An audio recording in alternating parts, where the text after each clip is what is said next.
నమస్తే అండి. నా పేరు రమణాచారి. చిత్తూరు జిల్లా పలమనేరు సిఎల్ఆర్సి కోర్స్ డైరెక్టర్గా పనిచేస్తున్నాను. ఇక్కడ ఐడబ్ల్యూఎంపీలో మేము ట్రైనింగ్స్ కండక్ట్ చేస్తున్నాము.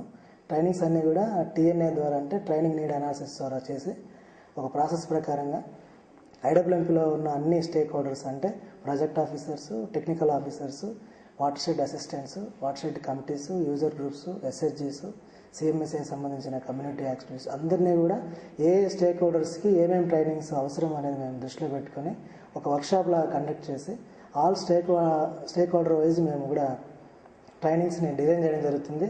ఇవన్నీ కూడా ఒక ఇయర్ యాక్షన్ ప్లాన్ ప్రకారంగా మేము ఒక ప్రయారిటీ బేసిస్ మీద ఒక యాక్షన్ ప్లాన్ తయారు చేస్తాము. యాక్షన్ ప్లాన్ తయారైన తర్వాత అప్రూవ్ తీసుకుంటాము. అప్రూవ్ తీసుకున్న తర్వాత ఇది మంత్లీ మేము ఒక ప్రయారిటీ బేసిస్ మీద ట్రైనింగ్స్ కండక్ట్ చేస్తాము. ఈ ట్రైనింగ్స్ అన్నీ కూడా ఏ స్టేక్ హోల్డర్స్కి ఏది ఎమర్జెన్సీ అని చూసుకొని దాని ప్రకారంగా మేము ట్రైనింగ్స్ కండక్ట్ చేయడం జరుగుతుంది. ఇందులో భాగంగా మేము ప్రాజెక్ట్ ఆఫీసర్స్కి, టెక్నికల్ ఆఫీసర్స్కి ఒక 3 days ట్రైనింగ్ కండక్ట్ చేశాము. ఒక 2 days వచ్చి క్లాస్ రూమ్ చేసాము, 1 day వచ్చి ఫీల్డ్ విజిట్ చేసాము. తర్వాత వాటర్ షెడ్ అసిస్టెంట్స్కి కూడా ఒక 4 days ట్రైనింగ్ ఇవ్వడం జరిగింది. ఇందులో 3 days classroom, 1 day field visits. అదేవిధంగా వాటర్ షెడ్ చైర్మన్స్కి 2 days, watershed user groups లీడర్స్కి 2 days, తర్వాత సిఎంఎస్ఏ కమ్యూనిటీ యాక్టివిస్ట్కి 1 day. ఈ విధంగా ట్రైనింగ్స్ అందరికి కూడా స్టేక్ హోల్డర్స్ వైజ్ కూడా మేము కండక్ట్ చేయడం జరుగుతుంది. ఈ ట్రైనింగ్స్ అన్నీ కూడా ఒక్కొక్క కార్యక్రమంలో ట్రైనింగ్లో ఏ విధంగా మనం అన్ని విధాల మెథడ్స్ యూజ్ చేస్తాము, అంటే lecture method, participatory method, group discussions, role play, games అన్నీ కూడా మనం ఏదైతే సబ్జెక్ట్ మనం పార్టిసిపెంట్స్కి డెలివర్ చేయాలనుకున్నామో అన్ని మెథడ్స్ యూజ్ చేసి ప్రాపర్గా ట్రైనింగ్ని ఫుల్ షేప్లో మనం అందించగలిగేటట్టు మేము చేయగలుగుతున్నాము.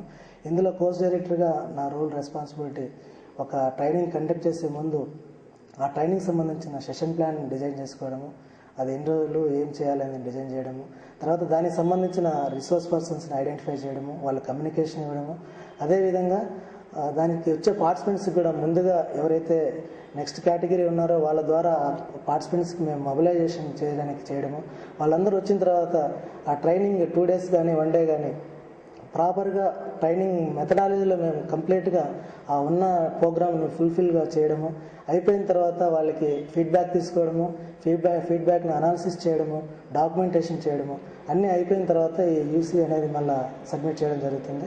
ఇప్పుడు ముఖ్యంగా ఐడబ్ల్యూఎంపీలో మాకు కొత్తగా ఐఎన్సిబి ప్యాచ్ అనేది ఒకటి రావడం జరిగింది. ఇది ఈ సంవత్సరం కొత్తగా తీసుకురావడం జరిగింది. ఇంతకుముందు ఎప్పుడు కూడా లేదు. ఐడబ్ల్యూఎంపీలో కొత్తగా టీసీఎస్ ద్వారా ఐఎన్సిబి అనే ఒక ప్యాచ్ని తీసుకొచ్చారు. ఇందులో ఏంటంటే ఒక ట్రైనింగ్ ప్లాన్ చేయాలి అంటే మనం ముందు ముఖ్యంగా ఒక డేటాను దాంట్లో ఫీడ్ చేయడం జరుగుతుంది. అంటే ఒక 40 మందిని మనం ట్రైనింగ్ చేయాలంటే ఆ 40 మంది ఎక్కడి నుంచి వస్తారు, వాళ్ళ పేర్లు, వాళ్ళ మండలం అన్నీ కూడా మనం సిస్టంలో ఫీడ్ చేయాలి. ఫీడ్ చేసిన తర్వాత అది ఒక ఎస్టిమేట్ లాగా మనకు తయారై బయటకు వస్తుంది.